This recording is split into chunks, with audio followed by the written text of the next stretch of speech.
தமிழ் சொந்தங்களுக்கு வணக்கம். நம்முடைய சப்ஸ்கிரைபர் வந்து பார்த்தீங்கன்னா, பூர்வீக சொத்து சம்பந்தமா ஒரு கேள்வி கேட்டிருந்தாரு. அந்த கேள்வி என்ன நீங்களும் கேளுங்க. வணக்கம் சார். சார் இப்போ எங்களுக்கு சொந்தமான பூர்வீக சொத்து ஒண்ணு இருக்குங்க சார். அந்த சொத்து வந்து ஒரு மானாவாரி புஞ்சை நிலம் சார். அதில பெருசா எந்த வருமானமும் இல்ல அப்படின்றதுனால நாங்க அத பயிர் செய்யாம அப்படியே விட்டுட்டோம் சார். அதுவும் வந்து அதில வந்து எந்த வீடோ எதுவுமே நம்ம கட்டல.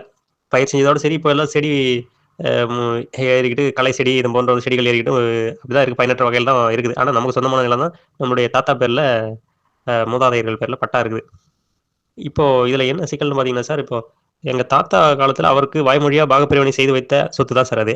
ஆனா, அவருக்கு படிப்பறிவின்மை காரணமா, அவரு அந்த அதிகாரிகள் பட்டா வழங்கின அதிகாரிகள் கிட்ட வந்து தெளிவா அவர் பேர சொல்லி பட்டா வாங்காம, அ அவங்க குடுக்கும்போது, எங்களுடைய தாத்தாவுடைய பங்காளிகள், அதாவது ஒரு பாகத்தில பிரிந்த பங்காளிகள் இல்ல. அதற்கு தொடர்பில்லாத கொஞ்சம் பங்காளிகள். ஆனா பங்காளிகள்ல முறமேல் பங்காளிகள் தான். ஆனாலும் வந்து அவங்க வந்து அந்த பாகத்துக்கு நேரடியா தொடர்புடைய பங்காளிகள் கிடையாது. அவங்களுடைய பேரெல்லாம் வரும் மாரியான பட்டாவா வாங்கிட்டாரு. இப்போ அதுதான் பெரிய சிக்கலா இருக்கு சார். இப்ப அத வந்து நம்ம பேருக்கு வந்து கிரை ஆவணங்கள் அந்த அந்த சிக்கல் இருக்கிறதுனாலே இன்னைக்கு வரைக்கும் எங்களுக்குள்ளேயும் வந்து எங்களுடைய தந்தையார் வழியிலயோ, யாருக்குமே இதுவரைக்கும் எந்த ஆவணங்களையும் ஏற்படுத்த இயலாத சூழல் இருக்குங்க சார். இப்ப அத வந்து பட்டாவ திருத்த முடியுமா? அல்லது புதிய கிரை ஆவணங்கள் ஏற்படுத்தல ஏதாவது சிக்கல் ஏற்படுமா? அ இது இது குறித்து கொஞ்சம் நீங்க தெளிவான ஒரு விளக்கம் குடுத்தீங்கன்னா நல்லா இருக்கும் சார்.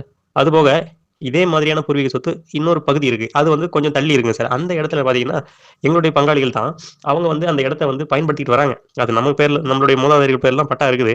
அந்த நிலத்தை நம்ம மீட்டெடுக்க முடியுமா? ஆனா நாங்க வந்து எந்த விதமான வீடுகளோ, கொட்டாய்களோ எதுவுமே நாங்க போடல, போட்டு பயன்படுத்தல. ஆனா முறைப்படி எங்களுக்கு வர வேண்டிய அது பூர்வீக சொத்து தான். மூதாதையர்கள் வழி, பாட்டனார் வழி வரக்கூடிய சொத்து தான். இப்ப அந்த சொத்த மீட்டெடுக்க இயலுமா? அல்லது அவர்கள் வந்து ஏதாவது எதிரிடை பாத்திய அனுபவ உரிமையை அவர்கள் பெறுவதற்கான வாய்ப்பு இருக்குதுங்களா? நம்ம நீதிமன்றத்தை அணுகி நம்ம வந்து அந்த இடத்த நம்ம கைப்பற்றலான்னு போனாலும் ஏதாவது சிக்கல்கள் வருமா? இல்ல நம்ம வெல்வதற்கான சாத்தியக்கூறுகள் இருக்குதுங்களா? இது குறித்து கொஞ்சம் தெளிவான விளக்கம் அளிச்சீங்கன்னா கொஞ்சம் நல்லா இருக்கும் சார். அந்த கேள்வியில அவர் என்ன சொல்ல வரார் அப்படின்னா, பூர்வீக சொத்து வந்து பார்த்தீங்கன்னா, வாய்மொழியா பாகப்பிரிவினை செஞ்சுக்கிட்டாங்க. பாகப்பிரிவினை செஞ்சு அவங்க தாத்தாவுக்கு சேர வேண்டிய பங்கை மட்டும் அனுபவிச்சுட்டு வராங்க. ஆனா, பட்டா வாங்கினதுல தான் வந்து சிக்கல் இருக்கு. என்ன அப்படின்னா, அவங்க தாத்தா பேர் மட்டும் இல்லாம, இன்னும் வந்து பார்த்தீங்கன்னா, சில பங்காளிகளுடைய பெயர். அதாவது இவங்க அப்பா கூட பொறந்தவங்க இல்ல. வேறு ஒரு பங்காளிகள் அந்த ஊர்ல இருக்க இவங்களுடைய வேறு ஒரு பங்காளிகளுடைய பெயரும் வந்து பார்த்தீங்கன்னா வந்துருச்சு. அது கூட்டு பட்டாவா இருக்கு. எங்களால வந்து எதுவுமே மேற்கொண்டு பண்ண முடியல அப்படின்னு சொல்றாரு. இதே மாதிரியான பிரச்சனை ஒவ்வொரு கிராமத்திலுமே நிறைய பேருக்கு இருக்கு. இந்த மாதிரி கூட்டு பட்டாவுல ஒரு வேளை வேற ஒருத்தவங்க பேர் வந்துட்டா நம்ம என்ன பண்றது? இவங்க தாத்தாவோட பிறந்தவங்க எத்தனை பேர் அப்படின்னு பார்க்கணும். அவருடைய பேர் இந்த கூட்டு பட்டாவில் வந்திருக்கான்னு பார்க்கணும். வரலையா? ஓகே, நல்லது. அப்ப இவங்க தாத்தாவுடைய அப்பாவுக்கு எத்தனை வாரிசுகள்னு பார்த்துட்டு அந்த வாரிசு சர்டிஃபிகேட் அடிப்படையில் எங்களுக்கு வந்து பூர்வீகமாக இது பாத்தியப்பட்டதுங்க, ஆனால் வேறொரு நபர்களுடைய பேர்லாம் அந்த பட்டாவில் சேர்ந்துருக்கு அப்படின்னு சொல்லிட்டு வருவாய் கோட்டாட்சியருக்கு நம்ம மனு செய்யணும்.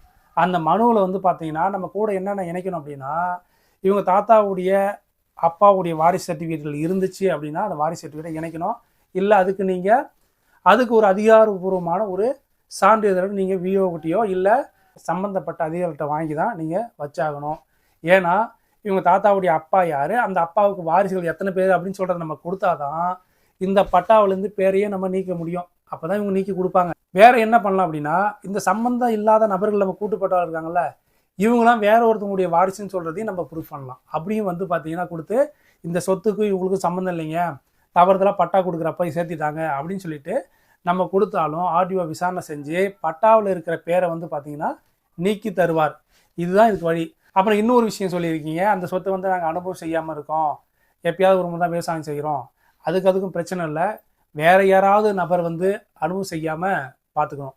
அது பூர்வீக சொத்து அப்படின்னு சொல்கிறதால குடும்ப உறுப்பினர்களை யாராவது அனுபவம் செஞ்சு அதுக்கு வந்து பார்த்தீங்கன்னா இது அனுபவத்தின் அடிப்படையில் எனக்கு தான் இந்த வந்து உரிமை அட்வர்ஸ் பொசிஷன் வந்து எடுக்கிறாங்க, எனக்கு தான் வந்து பார்த்தீங்கன்னா இந்த இடம் வந்து எனக்கு தான் உரிமையானது அப்படின்னு எடுக்கிறாங்கன்னா கண்டிப்பாக பூர்வீக சொத்தில் எடுக்க முடியாது. ஒருவேளை அவங்க பார்ட்டிஷன் செஞ்சு தனிப்பட்ட முறையில் இவருக்கு மட்டுமே பட்டா கொடுத்துருந்தாங்க அப்படின்னா, பட்டா வாங்கியிருந்து உங்கள் தாத்தா அனுபவம் செய்யாமல் நீங்களும் அனுபவம் செய்யாமல் வேற யாராவது ஒரு மூணாவது ஆள் அனுபவம் செஞ்சுட்டு இருந்தார் அப்படின்னா, அதாவது முறையான அவங்களோட வரி வச்சுட்டு அதெல்லாம் செலுத்திக்கிட்டு அனுபவம் செஞ்சுருந்தாருன்னா அவருக்கு வந்து பார்த்தீங்கன்னா அந்த இடத்த வந்து பொசஷன் கொண்டாடுறதுக்கான உரிமை வரும். அதுவும் சட்டப்படியாக போனால் தான் உரிமை வரும். அதுக்கும் நீங்கள் வந்து பார்த்தீங்கன்னா எங்களுடைய இடம் தான், இது பூர்வீக சொத்து அப்படின்னு சொல்கிறத நீங்கள் ப்ரூஃப் பண்ணிட்டீங்க அப்படின்னா அந்த சொத்துலேயும் வந்து பார்த்தீங்கன்னா அட்வர்ஸ் பொசிஷன் அவங்களால எடுக்க முடியாது. ஏன் அப்படின்னா நமக்கு ஒரு சொத்து இருக்குன்னா அந்த சொத்தை வந்து அனுபவம் செய்ய வேண்டியது நம்மளுடைய கடமை. அனுபவம் செய்யாட்டாலும் வேலையாவது போட்டு வேற யாரும் அனுபவம் செய்யாமல் பார்த்துக்கணும். நம்ம பயன்படுத்தாமல் அது நம்மளுடைய உரிமை. நம்ம விவசாயம் செய்யலாம், இல்லை விவசாயம் செய்யாமல் இருக்கலாம், வீடு கட்டலாம், ஏதோ ஒன்று. ஆனால் இடத்த வாங்கி வெறுமனே கூட போட்டு வைக்கலாம்.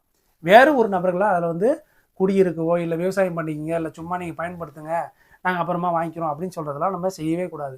ஒருவேளை அப்படி வேணும்னா ஒரு ஒத்திகையோ இல்லை வந்து குத்தகையோ எந்த முறைப்படியோ ஒரு ஆவணத்தை ஏற்படுத்தி ஒரு 3 வருஷத்துக்கு நீங்கள் வந்து பயன்படுத்திக்கலாம், அதுக்கப்புறம் எங்கள்கிட்ட திரும்ப கொடுத்துன்னு ஒரு ஆவணத்தின் அடிப்படையில் தான் ஒருத்தவங்கள்ட்ட சொத்தை கொடுக்கணுமே தவிர எதுவுமே இல்லாமல் பயன்படுத்துன்னு சொன்னால் நாளைக்கு இந்த மாதிரி வேற ஒரு ஆள் வந்து பார்த்தீங்கன்னா எதிரி பாத்தியம் அட்வர்ஸ் பொசிஷன் எடுக்கிறதுக்கான வாய்ப்புகள் இருக்குது. அதனால தான் நம்மளுடைய சொத்தை நம்ம பயன்படுத்தணும். இல்லை பயன்படுத்தாட்டாலும் வேற ஒரு அக்ரிமெண்ட் மூலமாக தான் வேறு யாராவது கொடுக்கணுமே தவிர சும்மா தங்கின்னு சொல்லிட்டு நம்ம பயன்படுத்திட்டு கொடுக்க சொல்லிட்டு நம்ம வேற எங்கேயும் போகக்கூடாது. அப்படி போயிட்டா இது மாதிரியான பிரச்சனை வர்றதுக்கும் வாய்ப்பு இருக்குது. நமக்கு இன்னொரு கேள்வி வரும், பூர்வீக சொத்தில் வந்து பார்த்தீங்கன்னா வேற ஒருத்தங்க அனுபவம் செஞ்சு அனுபவ பாத்திய உரிமை வாங்க முடியுமா அப்படின்னு சொல்லி கேட்டிங்கன்னா, பூர்வீக சொத்துலாம் வேற யாரும் தனிநபர் உள்ள புகுந்து அனுபவ உரிமைலாம் கோரவே முடியாது.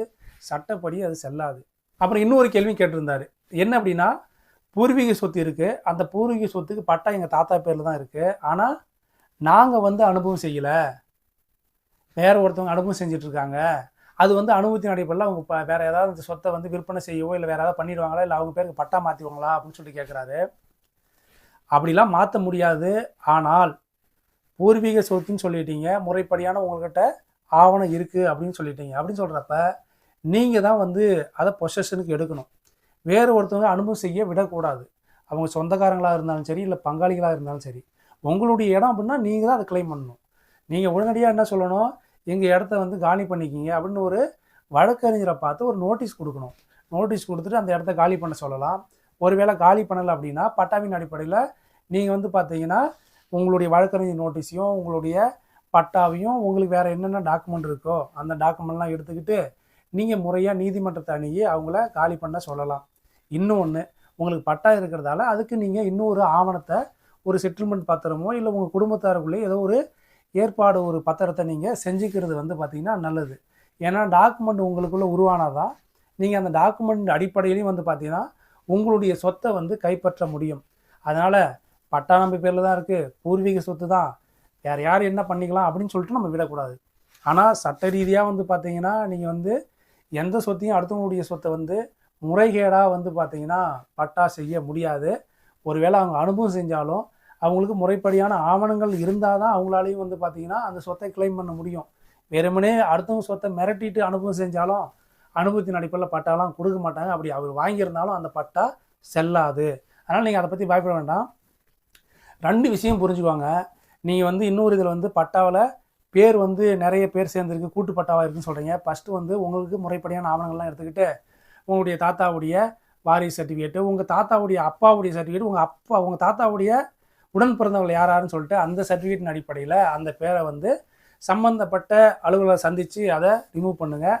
2வது கேட்ட கேள்விக்கு வந்து பார்த்தீங்கன்னா, உங்களுடைய பூர்வீக சொத்துன்னு சொல்லிட்டு உங்கள் தாத்தா பேரில் பட்டா இருக்குன்னு சொல்லிட்டீங்க. இனிமேல் வந்து பார்த்தீங்கன்னா நீங்கள் அதை வந்து இன்னொருத்தவங்க அனுப்பி செய்ய விடாதீங்க. ஒரு முறையாக ஒரு நோட்டீஸ் ஒன்று கொடுங்க.